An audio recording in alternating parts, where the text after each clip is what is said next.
What's going on, you guys? Welcome back to Unorthodox Savings. And if you're watching this video, all you're trying to do is figure out how much of a house you can afford without breaking the bank, or you want to break the bank. And I'm going to give you two different numbers, which is how much you can actually afford, and then also how much you can afford if you want to continue to save and invest your money with a very simple method that I got off the internet, but it's commonly used in the FIRE community, and which is the Financial Independent Retire Early. And I got this group off of Reddit, and it's something I've been following for a few years now. So if this is something you're interested in, stay to the end of the video and I'll give you everything you need. If not, you just want to know how much you can afford, that'll be the first thing we're doing now. So I am not a financial advisor or legally allowed to give you guys any financial advice, but I am a real estate agent, so I'm allowed to talk about real estate investing. So I'm gonna get started bringing it all the way back to 2019 to give you guys a true number of what's going on. So in 2019, we've had the highest median salary ever in our country, coming in around $68,000 a year, but the prices of homes have also been the highest they've ever been, and that's very simple. It's because there's a low inventory, so there's a high demand, and with the high demand, low inventory, the interest rates are also low. Now that's back in 2019. As you guys know, everything has changed in 2020, so the interest rates are even lower, the prices are always fluctuating, and I'm going to give you guys the facts you need right now. So right now, the average interest rate to buy a home is 2.8% if you have an excellent credit score, which is a score of 770 or above. And does that mean it's actually a good time to buy a home? And does that mean you should actually buy a home? So I want you to take your yearly income and then divide it by 12 so you get your monthly income, and then multiply it by 0.28, and that will give you how much you can actually afford on a home. And that's it. That's the entire video. I'll see you guys next time. But seriously, before you guys leave and you actually go buy a home, please listen to the actual facts of how much you can actually afford.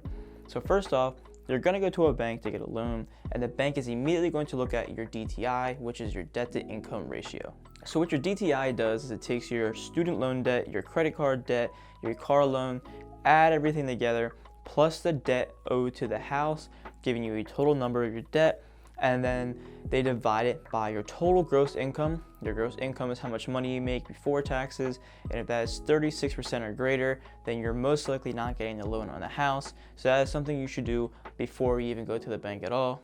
And to make things more stressful, there's a lot more fees that aren't even talked about, such as your HOA fees. So if you live in a condo or apartment or someplace like that, they'll usually have them.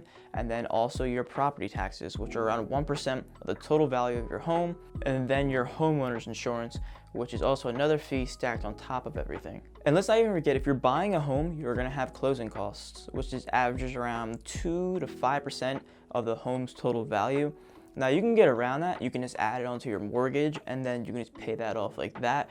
But then you also have your maintenance costs for the home, which, to give you a figure, it's usually around $1 per square foot. So the size of your home depends a lot, obviously. Now, if I stress you guys out, I'm sorry. Let's just take a deep breath, because I have a solution for everybody, and it's going to be easy to explain. So the method I'm using for this video is called the 3-30-10 rule. Now, this is a method I got off of Reddit from the FIRE community. So you're probably thinking, well, how trustworthy is it? Well, let me explain and you decide for yourself. So if you want a home that you can actually save your money in, invest your money in, go out to dinner, or use your spare money for whatever you want to do to enjoy your hobbies, then this is the method for you. So the 3 is very simple, but very hard to actually follow. And that is, never buy a home 3 times your annual salary. So if you make $100,000 a year, you should never ever buy a home $300,000 or more. Now this rule is very easy to say, but extremely hard to follow, because depending on where you live and what job you have, that can make it extremely hard. So I live in New Jersey. The taxes and the property values, everything here are super expensive. Most people relate to New York. Everybody knows New York is expensive, or California. So things like that, if you live in those areas, it's almost impossible to get a home for the actual rule.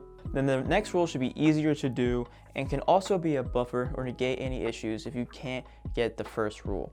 And that is having 30% of the total value of the home in cash. So 20% should be put down for the home, and then 10% should just be saved for any emergencies or anything that's happened.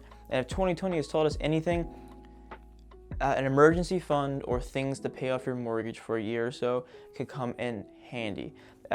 Anybody paying rent right now or who has lost their job due to this illness. It's quite difficult. A lot of people are struggling, and obviously you can't rely on anybody for these stimulus checks because everybody's just using that Spider-Man meme.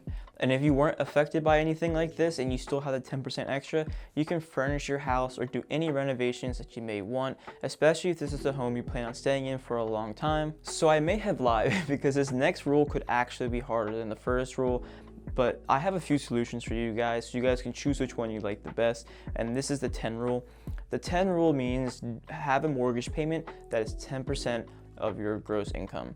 So this rule can be extremely easy for somebody who either A, they just make more money than your average Joe, or B, they have a house that's well below their means, so it's very easy for them to afford. Or C, for a lot of YouTubers who are into investing in everything, it's a method called house hacking. If you get a duplex or you have a roommate living with you, they help you pay off the mortgage so you can use that extra money to buy the things you want, invest into the things you need, and so on and so forth. If this illness has taught us anything, being in your home sucks. So sometimes forking over a little bit more money to be able to live in a better place can totally be worth it. And also, depending on the area you live in, where you have family and friends or emotional attachment to a certain home, spending that money to stay there can mean way more than saving a few dollars here and there. But on the other hand, this method does work. So if you guys want a surefire way to actually save money and figure out the actual numbers you need to be able to buy a home, this is an easy way to do it. So there are a few calculators online for this method, and I'll leave them in the description below if you guys want to go ahead and plug in your information for that. You don't need an email or anything, it's perfectly free.